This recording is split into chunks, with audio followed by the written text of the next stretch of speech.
A very good evening students. आज हम लोग फिर एक बार लेक्चर 4 के साथ molecular basis of inheritance. Student, previous lecture के अंदर हम लोगों ने देखा था कि हमारा जो डीएनए है वो किस तरीके से पैक होता है, हमारी सेल के अंदर वो किस तरीके से रहता है। ठीक है,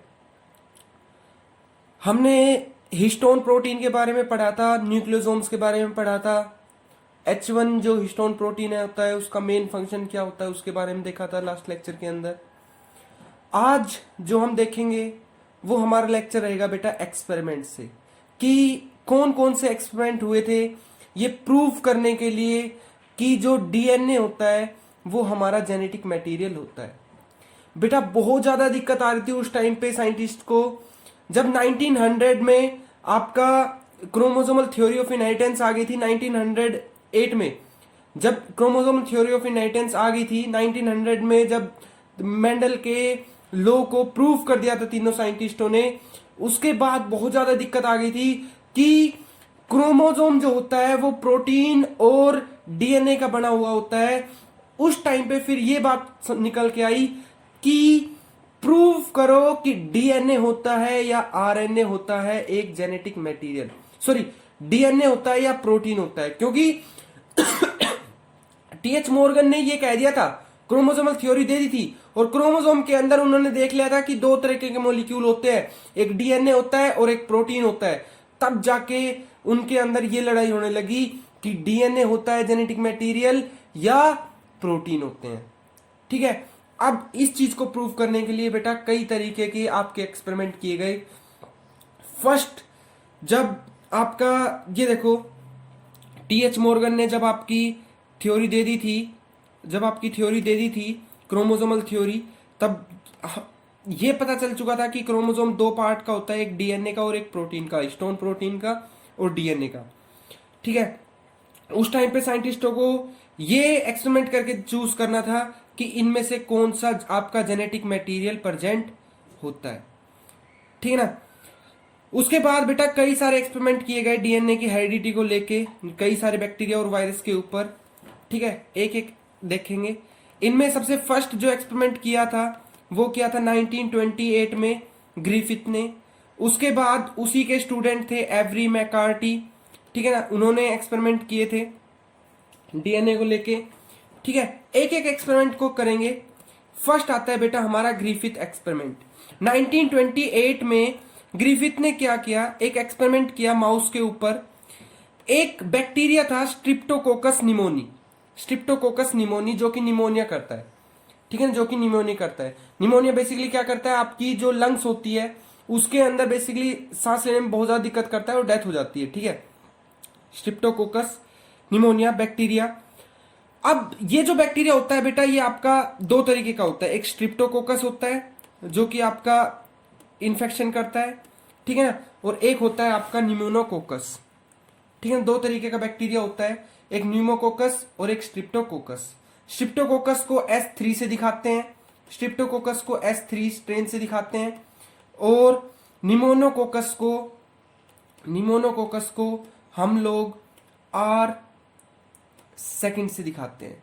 ठीक है ना, ये जो S3 होता है इसकी जो सरफेस होती है वो स्मूथ होती है, और जो ये R होती है इसकी सरफेस स्मूथ नहीं होती, क्योंकि इसकी कवरिंग पे जो आपका स्ट्रिप्टोकोकस होता है ना उसकी कवरिंग स्मूथ क्यों होती है, क्योंकि उसके बाहर एक लेयर होती है, एक स्किन प्रेजेंट होती है पॉलीसेकेराइड की, और जो न्यूमोकोकस होता है उसके बाहर वो रफ होता है, उसके बाहर वो स्किन प्रेजेंट नहीं होती। ठीक है ना, इन्होंने क्या किया, इन दोनों स्ट्रेन को यूज किया। ठीक है, और माइस के अंदर उसको इंजेक्ट करा के देखा। ठीक है ना, एक एक स्टेप पढ़ेंगे इसका। अभी सिर्फ आप ये ध्यान रखो कि दो तरीके की आपके बैक्टीरिया लिए थे, एक आपका स्ट्रिप्टोकोकस और एक आपका न्यूमोकोकस। ठीक है ना, स्ट्रिप्टोकोकस को S3 से दिखाया और न्यूमोकोकस को R सेकंड से दिखाते हैं। ठीक है ना, रफ बैक्टीरिया बोलते हैं और इसको स्मूथ बैक्टीरिया बोलते हैं। S3 को स्मूथ बैक्टीरिया और इसको रफ बैक्टीरिया। ठीक है, अब देखो इसका एक्सपेरिमेंट देखते हैं कि इसने क्या किया। इसने बेसिकली क्या किया बेटा, शुरू में सबसे पहले इसने क्या किया, एक रफ स्ट्रेन ले ली, मतलब आर सेकंड की स्ट्रेन ली, और जब इसने इसको बैक्टीरिया के अंदर डाला ना, जब इसने इसको बैक्टीरिया के अंदर माइस के अंदर डाला इस बैक्टीरिया को, तो बैक्टीरिया जो माइस था बेटा वो जिंदा रहा। ये देखो आप, हंसता खेलता चूहा है ना, आपका माइस जो है वो जिंदा रहा, क्योंकि जो रफ था वो नॉन वायलेंट थी, उसके ऊपर कोई पॉलीसेकेराइड की मेम्ब्रेन नहीं थी, और वहां से कोई आपका पैथोजन जो है, पैथोजेनिक सब्सटेंस वहां से कोई रिलीज नहीं हो रहा था। लेकिन स्मूथ स्ट्रेन जो कि S3 है, जो कि स्ट्रिप्टोकोकस है, आपकी स्मूथ स्ट्रेन थर्ड, ये वायलेंट है क्योंकि इसकी जो पॉलीसेकेराइड होती है वो आपकी क्या करती है, आपका पैथोजन रिलीज करती है, पैथोजेनिक मटेरियल रिलीज करती है। इससे क्या हुआ, जब इसको माइस के अंदर डाला, इंजेक्ट किया, तो माइस की क्या होगी बेटा, डेथ हो गई। ठीक ना, सेकंड केस ये है, हो गया आपका सेकंड केस, और ये था आपका फर्स्ट केस। ठीक है ना। थर्ड केस में किया क्या, जो ये स्मूथ सेल जो कि आपकी इंफेक्शन करा रही थी, इनको क्या किया, गर्म कर दिया, इनको बहुत ज्यादा हीट कर दिया, और हीट करने से क्या हुआ, इसकी जो पॉलीसेकेराइड थी, जो लेयर थी, वो आपने क्या कर दी, खत्म कर दी। और उसकी वजह से क्या हुआ, जब इसको माइस के अंदर डाला, हीट करके डाला, किसको, वायलेंट बैक्टीरिया को, वायलेंट बैक्टीरिया को जब हीट करके डाला, तो जो वायलेंट बैक्टीरिया था उसका कोई इफेक्ट नहीं हुआ, और हमारा माइस जो है वो जिंदा रहा। ठीक है। उसके बाद क्या किया इसने दोनों को मिक्स कर दिया, मतलब रफ को भी और स्मूथ को भी, रफ को भी और स्मूथ को भी, दोनों को मिक्स किया।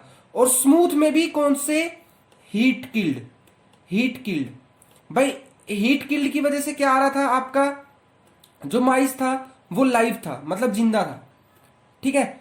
और आपका रफ की वजह से भी क्या आ रहा था, आपका माइस जो है वो लाइव आ रहा था। लेकिन इन्होंने क्या देखा कि जब smooth heat killed bacteria plus rough bacteria जब आपने डाले ना, तो देखो हीट किल्ड करने से मैंने इसको नॉट वायलेंट कर दिया, और रफ तो होता ही नॉट वायलेंट है। जब दोनों को इकट्ठा करके डाला ना, तो आपका वायलेंस आ गया। कैसे बेटा, ये जो फोर्थ स्टेप है ना, ये ही आपका मोस्ट इंपॉर्टेंट है, इसमें ध्यान से सुनना, कि स्मूथ से, मतलब वहां पे उसका दिमाग खटका, वहां से उसका दिमाग खटका कि भाई स्मूथ में कुछ चीज थी जो आपकी माउस की डेथ करा रही थी, जो आपकी माउस की डेथ करा रही थी। ठीक है ना। लेकिन हीट किल्ड करने के बाद भी यहां पे ये माउस डेथ हुआ। क्यों, फिर यहां से उन्होंने कंक्लूजन निकाला कि स्मूथ हीट किल्ड से कोई चीज निकल के कहां गई, रफ के ऊपर गई, और रफ के ऊपर क्या कही, पॉलीसेकेराइड की कवरिंग करके वो पैथोजन एलिमेंट रिलीज किया, जिससे क्या हुई, माउस की डेथ हुई। बात समझ में आई या नहीं आई? एक बार दोबारा सुन लो, कुछ नहीं है, एक बार दोबारा सुन लो। हुआ क्या है, चार तरीके के एक्सपेरिमेंट किए गए, दो तरीके की मेरी स्ट्रेन है, एक S13 है, एक S3 है जो कि पैथोजेनिक है, और एक R सेकंड है जो कि पैथोजेनिक नहीं होती, क्योंकि इसके ऊपर कोई मेम्ब्रेन नहीं होती, इसके ऊपर मेम्ब्रेन होती है, इसके ऊपर आपकी एक मेम्ब्रेन होती है जहां से पैथोजन रिलीज होता है। ठीक है ना, जहां से पैथोजन रिलीज होता है। ठीक है। और इसके ऊपर कोई, रफ के ऊपर कोई मेम्ब्रेन नहीं होती, इसके ऊपर मेम्ब्रेन होती है। जब रफ को इसके अंदर डाला तो कोई मेम्ब्रेन नहीं है, पैथोजन रिलीज नहीं होगा, ये लाइव रहा। जब स्मूथ को इसके अंदर डाला, मेम्ब्रेन प्रेजेंट है, मतलब पैथोजन रिलीज होगा, तो क्या हुआ, आपका माउस की डेथ होगी। जब स्मूथ को हीट किल्ड करा दिया, जब स्मूथ बैक्टीरिया को हीट किल्ड करा दिया, मतलब बैक्टीरिया मार दिए, तब जो है माइस वो जिंदा रहा। उसके बाद क्या किया, smooth heat killed bacteria plus आपके रफ बैक्टीरिया को जब डाला, तो भी आपकी माउस की डेथ हुई। क्यों, क्योंकि स्मूथ से निकल के कोई चीज आपकी ट्रांसफर हो रही थी किसमें, रफ स्ट्रेन में, और रफ के ऊपर क्या आ गई, अब रफ के ऊपर क्या आ गई, मेम्ब्रेन आ गई, रफ के ऊपर मेम्ब्रेन आने से ये रफ पैथोजेनिक हो गया और इसकी वजह से क्या हुआ, आपका माउस की डेथ हो गई। यहां से ग्रिफिथ ने क्या कहा कि कुछ ना कुछ, देखो कुछ ना कुछ आपका ट्रांसफॉर्मेशन हुई है, एक स्मूथ से रफ के अंदर गया है, चाहे रफ से स्मूथ के अंदर गया है। अब देखो उसने क्या रिजल्ट निकाले। On the basis of result step 4 Griffith concluded that there was transformation of a violent R second type to violent S third type. मतलब जो आर सेकंड था वो आपका किस में चेंज हो गया, वायलेंट में चेंज हो गया, S3 में चेंज हो गया, क्योंकि जो स्मूथ बैक्टीरिया थे उन्होंने अपना डीएनए किसको दे दिया, आर सेकंड को दिया, जिसकी वजह से पॉलीसैकेराइड कैप्सूल उसके ऊपर बना और इसकी वजह से जो हीट किल्ड है वो उसमें वो ट्रांसपोर्ट हो गया। This bacterial transformation clearly shows that the DNA as genetic material. ये जो बैक्टीरियल ट्रांसफॉर्मेशन हुई थी ना, इससे अभी तक ये तो प्रूफ नहीं हुआ कि डीएनए ही है वो, लेकिन अभी ये तो प्रूफ हो गया कि कोई ना कोई मटेरियल है जिसकी वजह से जो मतलब एक जगह से दूसरी जगह पे जा रहा है, ट्रांसपोर्ट हो रहा है। अब बेटा ग्रिफिथ के ही 3 स्टूडेंट्स थे, ग्रिफिथ के ही तीन स्टूडेंट थे जिन्होंने इस एक्सपेरिमेंट को आगे किया। ये जो पहरा है बेटा, ये मैं आगे नेक्स्ट उसमें स्लाइड में समझाऊंगा। अभी तुम सिर्फ इतना समझो कि जो ग्रिफिथ था उसने अभी ये फाइंड किया कि कुछ ना कुछ मटेरियल आपका ट्रांसपोर्ट हुआ स्मूथ आपके हीट किल्ड बैक्टीरिया से रफ बैक्टीरिया में, जिसने रफ को कैसा बना दिया, वायलेंट बना दिया, खतरनाक बना दिया रफ को भी, जिससे माइस की डेथ हुई। अब क्या किया ग्रिफिथ के 3 स्टूडेंट्स थे, एवरी, मैक्लियोड और मैककार्टी। इन्होंने क्या किया, ग्रिफिथ को ही सही करने के लिए, ग्रिफिथ को ही सही प्रूफ करने के लिए इन्होंने एक एक्सपेरिमेंट किया। इन्होंने क्या किया, एक कल्चर लिया जिसके अंदर स्मूथ सेल ली, ठीक है ना। स्मूथ सेल को उन्होंने सेंट्रीफ्यूज करवाया, उसके बाद हीट किल्ड किया। हीट किल्ड करने के बाद इस फिल्ट्रेट में आपका कार्बोहाइड्रेट, लिपिड और प्रोटीन सारी तरीके की चीज डाली और आपका जो कल्चर लिया उसके अंदर क्या क्या लिया, आपका रफ भी लिया और स्मूथ भी लिए, रफ भी ली सेल और स्मूथ सेल भी ली, ठीक है ना। रफ सेल भी ली और स्मूथ सेल भी ली जो कि हीट किल्ड थी, ठीक है, जो कि हीट किल्ड थी। अब क्या किया, इस जो कल्चर लिया इसमें रफ सेल भी है और स्मूथ सेल भी है। इसे पहले प्रोटीएज एंजाइम से क्या करवाया, किल करवाया। अगर बेटा आप मुझे ये बताओ, अगर आपका स्मूथ हीट किल्ड से अगर कोई चीज रफ स्ट्रेन के पास अगर जाती, ठीक है ना, अगर वो प्रोटीन होता, जो मेटेरियल स्मूथ से रफ के पास गया, अगर कोई वो प्रोटीन होता तो प्रोटीएज एंजाइम उसको डिसोल्व कर देता, और अगर प्रोटीएज एंजाइम उसको डिसोल्व कर देता तो माइस हमारा जिंदा रहता सर। तो जब इन्होंने प्रोटीएज से जब इन्होंने देखा ना, इन्होंने ट्रीट किया तो इन्होंने क्या देखा कि लास्ट में आपका कोई एक्टिव फैक्टर नहीं बन रहा था, मतलब कि प्रोटीन की वजह से कोई चेंज नहीं आ रहा था। फिर उन्होंने क्या किया, राइबोन्यूक्लियस लिया, मतलब जो आरएनए को तोड़ सके, वो एंजाइम लिया जो आरएनए को तोड़ सके।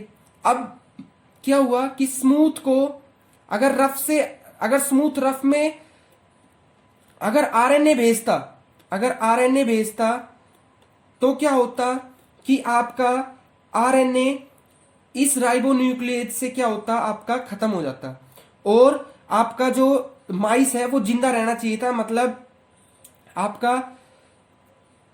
आपका जो आरएनए है वो प्रूव होना चाहिए था कि जेनेटिक मटेरियल। लेकिन बेटा ऐसा नहीं हुआ, कोई एक्टिव फैक्टर बेटा जनरेट नहीं हुआ। थर्ड केस क्या लिया, इन्होंने लिया बेटा एंजाइम डीऑक्सीराइबोन्यूक्लियस, मतलब डीएनएज एंजाइम ऐसा जो डीएनए को ब्रेक कर दे, अब बेटा जब स्मूथ से अगर रफ में डीएनए भेजा होता तो क्या होता कि डीएनए वहीं पे ब्रेक डाउन हो जाता और रफ जो स्ट्रेन है वो आपकी पैथोजेनिक नहीं हो पाती। और सेम टू सेम केस हुआ बेटा इस केस में हमारा जो हमारे जो माइस है बेटा वो जिंदा रहा, ठीक है ना, क्योंकि डीएनए जो था वो ट्रांसपोर्ट हो रहा था। इस वजह से बेटा वो जो तीनों साइंटिस्ट थे इन्होंने ये फाइंड किया कि स्मूथ हीट किल्ड से क्या आगे ट्रांसपोर्ट हो रहा है, डीएनए ट्रांसपोर्ट हो रहा है, ठीक है ना। एक बार और समझ लो, जहां सोच ग्रिफिथ की अटक गई थी, ग्रिफिथ ने ये तो प्रूफ कर दिया कि कोई चीज आपकी स्मूथ हीट किल्ड से ट्रांसफर हुई है रफ के अंदर। अब वो ये चीज नहीं प्रूफ कर पा रहा था कि ये प्रोटीन है कि या फिर ये आरएनए है या फिर ये डीएनए है जो आपका स्मूथ से रफ की तरफ जा रहा है, ठीक है ना, कि वो कौन सा है, ठीक है ना। तो इस चीज को प्रूफ करने के लिए बेटा ग्रिफिथ के 3 स्टूडेंट्स थे, मैकार्टी, मैक्लियोड, ठीक है। इन्होंने क्या किया था, एक आपका एस्थर्ड कल्चर लिया, लिक्विड कल्चर मीडियम, ठीक है ना, उसको सेंट्रीफ्यूज करवाया, मतलब तेज तेज घुमाया, और एस्थर्ड सेल्स की आपको बॉटम में उसने क्या किया, आपकी एस्थर्ड सेल्स जो है वो जमा हो गई, उनको हीट किल्ड किया, ठीक है ना, हीट किल्ड किया, ठीक है। उसके बाद ये जो हीट किल्ड है इसको इन्होंने यहां पे निकाल लिया, ठीक है। उसके बाद कार्बोहाइड्रेट, लिपिड और प्रोटीन भी वहां से आपके निकाल लिए। उसके बाद इस आपका जो S3 थी, मतलब जो आपकी हीट किल्ड थी, उसके साथ आपने क्या की, रफ जो सेल्स थी वो भी डाली, ठीक है ना। अब ऐसी कंडीशन में बेटा ट्रांसफॉर्मेशन हो रही है, मतलब जो आपकी रफ सेल है वो आपकी स्मूथ में चेंज हो जा रही है, ठीक है, नॉर्मल कंडीशन में। अगर प्रोटीएज एंजाइम डाला तो भी आपकी जो रफ सेल है वो आपकी चेंज हो जा रही थी, ठीक है ना। और अगर आपका आरएनएज एंजाइम डाला तो भी आपकी रफ सेल स्मूथ सेल में चेंज हो जा रही थी। लेकिन अगर आपने डीएनएज एंजाइम डाला जो डीएनए को ब्रेक डाउन करता है, तो हमारी जो रफ है वो रफ ही रही, वो स्मूथ में चेंज नहीं हुई। यहां से उन्होंने क्या प्रूव किया कि डीएनए है जो ट्रांसफर होता है स्मूथ से रफ स्ट्रेन के अंदर, मतलब जो डीएनए है वो एक जेनेटिक मटेरियल की तरह काम कर रहा है, ठीक है। कुछ नहीं स्टूडेंट, सिर्फ ग्रिफिथ के एक्सपेरिमेंट को आगे प्रूफ करने के लिए कि वो सही है या गलत है, कि कोई चीज ट्रांसफर होती है और वो कौन सी होती है, प्रोटीन होता है या आरएनए होता है या डीएनए होता है। भाई सिंपल सी बात है, अगर मान लो अगर प्रोटीन होता तो प्रोटीनेज एंजाइम, जो प्रोटीएज एंजाइम है वो उसको ब्रेक डाउन कर देता और रफ को रफ ही रहने देता, स्मूथ में चेंज नहीं होता। और अगर आरएनएज एंजाइम है वो स्मूथ से रफ के अंदर आरएनए को नहीं जाने देता, क्योंकि आरएनए क्या करता है, आरएनए को ब्रेक डाउन कर देता। इस वजह से आपका क्या होता, आपका जो रफ है वो रफ ही रहता। और अगर डीएनए एंजाइम से ट्रीट करवाया, तो अगर डीएनए होता तो डीएनए क्या होता, डीएनए ब्रेक डाउन हो जाता और स्मूथ जो रफ है वो रफ ही रहता। और ऐसा कब हुआ बेटा, जब आपने डीएनए से करवाया। केवल इस केस में आपका रफ जो सेल है वो रफ ही रही, ठीक है ना। तो बेटा इस तरीके से ये देखो आपकी हर एक स्टेप पे यहाँ पे आपने प्रोटीनेज से एक्ट करवाया है, यहाँ पे आपका आरएनएज एंजाइम एक्ट हुआ है, यहाँ पे आपका डीएनएज एंजाइम एक्ट हुआ है। और सिर्फ ऐसी डीएनएज जब एंजाइम एक्ट हुआ तभी आपका जो स्मूथ है वो रफ में चेंज नहीं हुआ, वरना जब से वो जो स्मूथ था वो आपका रफ में चेंज होने लग रहा था।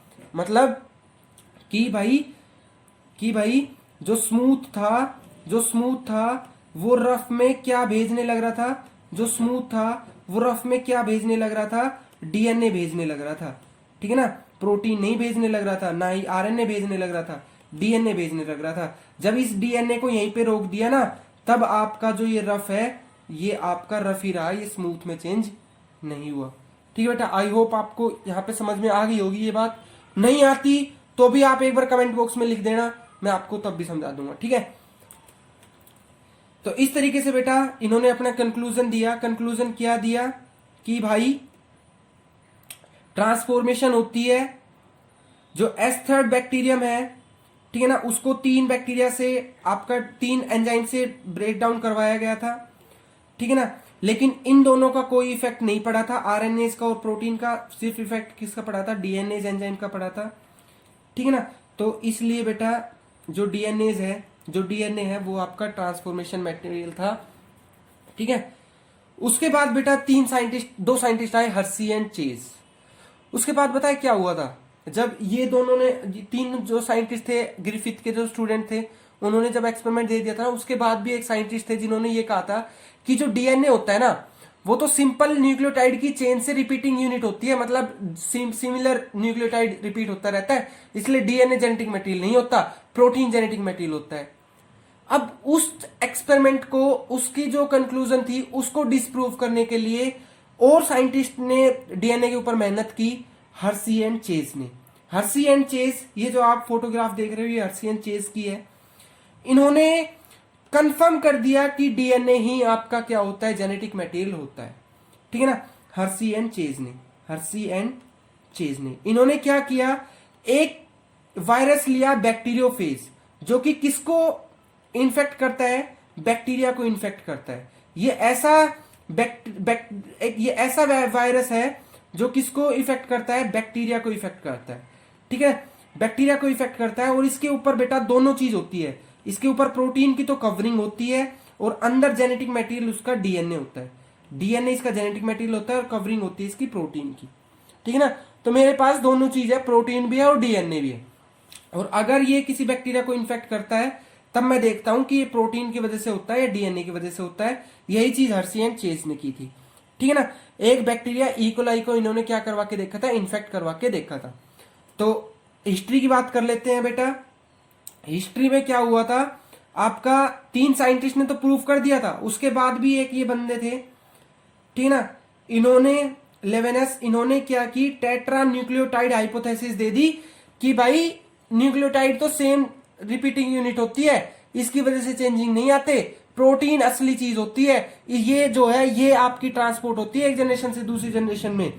ठीक है ना, उस चीज को बेटा प्रूफ, उस चीज को गलत साबित करने के लिए देखो 3 साइंटिस्ट तो ये आ गए थे 1944 में, एवरी, मैकलोड और मैकार्टी, और इन्हीं को ही और तगड़ा बनाने के लिए, इनकी रिजल्ट को और बेटर बनाने के लिए साइंटिस्ट आए थे, हर्सी एंड चेज। ठीक है ना, तो हर्सी एंड चेज ने बेटा एक्सपेरिमेंट किए, हर्सी एंड चेज ने अपने एक्सपेरिमेंट किए T2 बैक्टीरिया फेज को लेकर। ठीक है, T2 बैक्टीरिया फेज को लेकर, T2 बैक्टीरिया फेज को लेकर, ठीक है, T2 बैक्टीरिया फेज को लेकर कब? 1952 में, और 1969 में इन्हें बेटा नोबेल प्राइज भी मिला था कि उस चीज को वो करने के लिए कि हाँ डीएनए ही आपका जेनेटिक मटेरियल होता है। ठीक है, ठीक है, तो देखो बेटा इस तरीके से एक बार आपको थोड़ा सा ओवरव्यू दे देता हूं कि इसने क्या किया। ये बैक्टीरियोफेज है, ये इसके साइड में क्या है? प्रोटीन की कवरिंग है, और ये क्या है? अंदर क्या है? डीएनए। तो इन्होंने क्या किया बेटा, और ये क्या है? आपका इकोलाई है, ये इकोलाई की सेल है, ये इकोलाई की सेल है। इन्होंने क्या किया? इन्होंने क्या किया? इन्होंने क्या किया आपकी? इन्होंने क्या किया कि भाई जो ये T2 बैक्टीरिया था ना, जो T2 बैक्टीरियोफेज था, इसकी प्रोटीन देखो, प्रोटीन के अंदर क्या होता है? आपका सल्फर प्रेजेंट होता है। ठीक है ना, सल्फर को आइसोटोप बना दिया, सल्फर का एक आइसोटोप डाल दिया। ठीक है ना, इसकी प्रोटीन में सल्फर का एक आइसोटोप डाल दिया, और एक बार डाल दिया बेटा डीएनए में। डीएनए में कौन सी सब्सटेंस होता है? डीएनए में सर बैकबोन किसकी बनी होती है? फोस्फोरस की बनी हुई होती है। ठीक है ना, तो एक साइड तो इन्होंने फोस्फोरस को क्या कर दिया? रेडियो एक्टिव कर दिया, और एक साइड इन्होंने सल्फर को रेडियो एक्टिव कर दिया। और इस एक्सपेरिमेंट ने इकोलाई को इन्फेक्ट करवाया, इसमें भी इकोलाई को इन्फेक्ट करवाया, और इन्होंने देखा कि कुछ दिनों बाद भाई इन्फेक्ट हुआ, इन्फेक्ट होने के बाद ये जो जेनेटिक मटेरियल है ये इसका अंदर चला गया, ठीक है ना। अब ये क्या करता है, कोई भी वायरस जब अंदर जाता है तो वो क्या करता है, अंदर जाके अपनी प्रोजेनी बनाता है। मतलब यहां से कई तरीके के आपके वायरस T2 बैक्टीरिया फेज आपके निकलेंगे, ठीक है ना, यहां से भी और यहां से भी। अब सोचना यह है कि इन बैक्टीरियोफेज में प्रोटीन का सब्सटेंस होगा या डीएनए का सब्सटेंस होगा। देखो अभी तो आप खुद देख रहे हो कि भाई जो डीएनए है वो अंदर गया है, इसलिए जो रेडियो एक्टिव डीएनए है, जो आपका डीएनए है, उसका सब्सटेंस आपको मिलेगा इन नई प्रोजेनी के अंदर। लेकिन उस टाइम तो इतना ही नहीं पता। इन्होंने क्या किया कि बैक्टीरिया फेज से इकोलाई को इन्फेक्ट करवाया, ठीक है ना, इन्फेक्ट करवा के यहां से अब आगे चले, ठीक है ना। भाई यहां से प्रोजेनी बनेगी, ये वायरस अपनी प्रोजेनी बनाएगा, ये वायरस अपनी प्रोजेनी बनाएगा, ठीक है ना, ये वायरस अपनी प्रोजेनी बनाएगा, ये वायरस अपनी प्रोजेनी बनाएगा, ठीक है। तो मेथड क्या था, क्या किया, सबसे पहले क्या किया कि आपका दो बैक्टीरियोफेज लिए और उनमें एक में जो प्रोटीन था उसको आइसोटोप कर दिया और जो डीएनए था उसको आइसोटोप कर दिया। प्रोटीन में फोस्फोरस को आइसोटोप किया गया, सॉरी डीएनए में फोस्फोरस, क्योंकि डीएनए के अंदर फोस्फोरस प्रेजेंट होता है और प्रोटीन के अंदर सल्फर प्रेजेंट होता है, इसलिए प्रोटीन के सल्फर को आइसोटोप किया गया, ठीक है। उसके बाद क्या किया बेटा, जो आपका रिजल्ट आया ना, जो आपका देखो, जो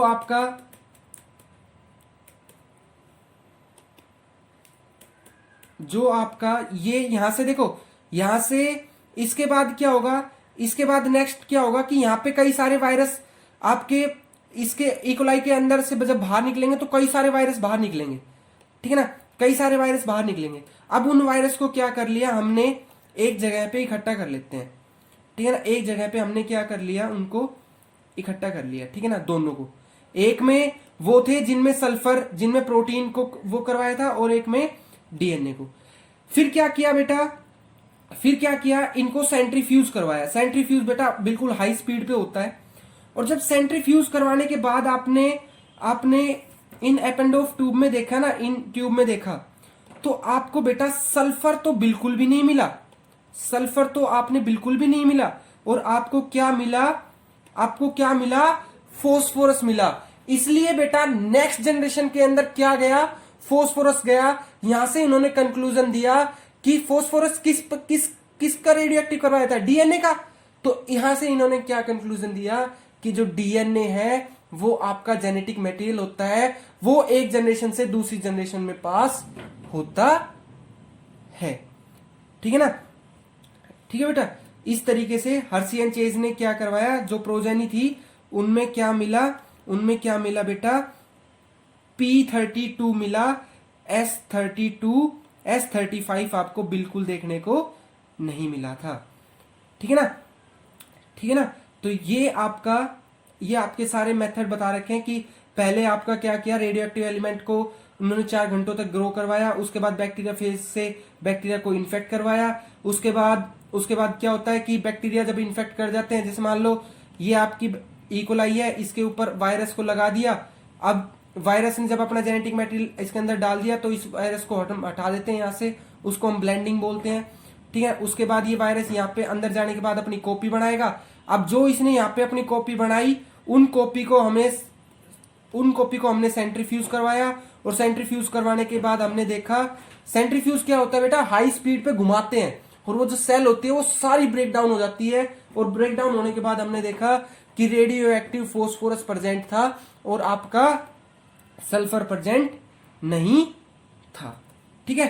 तो ये कंक्लूजन था बेटा कि आपका क्या होता है, डीएनए जो होता है वो आपका जेनेटिक मटेरियल होता है, डीएनए जो है वो आपका जेनेटिक मटेरियल होता है, ठीक है ना। जो T2 फेज की जो आपकी प्रोटीन था वो सिर्फ आपके डीएनए को बचाने में काम आ रहा था, जो T2 फेज के जो बाहर का जो प्रोटीन था वो आपका सिर्फ डीएनए को बचाने में काम आ रहा था, जो इसके अंदर यहाँ पे डीएनए लगा हुआ था उसको बचाने के काम आ रहा था, कोई जेनेटिक काम नहीं कर रहा था। दूसरा जो आपका रिजल्ट आया था उसमें P32 आपका बिल्कुल नहीं आया था। हर्सी चेज ने यहां से ये प्रूव किया था कि डीएनए ही क्या होता है, एबिलिटी होती है जो कि प्रोजेनी को प्रोड्यूस करता है, ठीक है ना। और हर्सी और चेज के एक्सपेरिमेंट से बेटा ये प्रूव हो गया था कि प्रोटीन आपका जेनेटिक मटेरियल नहीं होता है, ठीक है बेटा। तो आज हम लोगों ने 3 तरीके के एक्सपेरिमेंट पढ़े, एक हर्सी एंड चेज का, एक हर्सी एंड चेज का, ठीक है, एक हर्सी एंड चेज का, ठीक है, T2 बैक्टीरिया फेज से रिलेटेड, एक हमने किया एवरी मैक्लोइड का, ठीक है ना, और एक हमने किया बेटा किसका, ग्रिफिथ का, ठीक है ना। ग्रिफिथ ने क्या कहा था कि कोई चीज ट्रांसपोर्ट होती है, उसके बाद एवरी मैक्लोइड ने वो चीज बताई कि आरएनए डीएनए होती है, और उस डीएनए को मोहर लगा दी, स्टैंप लगा दी, प्रूफ की हर्सी एंड चेज के एक्सपेरिमेंट ने। अगर बेटा आप लोगों को लेक्चर अच्छा लगा हो, तीनों एक्सपेरिमेंट अच्छे लगे हो, तो बेटा एक बार लाइक और शेयर करके वीडियो को मुझे अप्रिसिएशन जरूर कीजिएगा। Okay, thank you guys, thank you so much.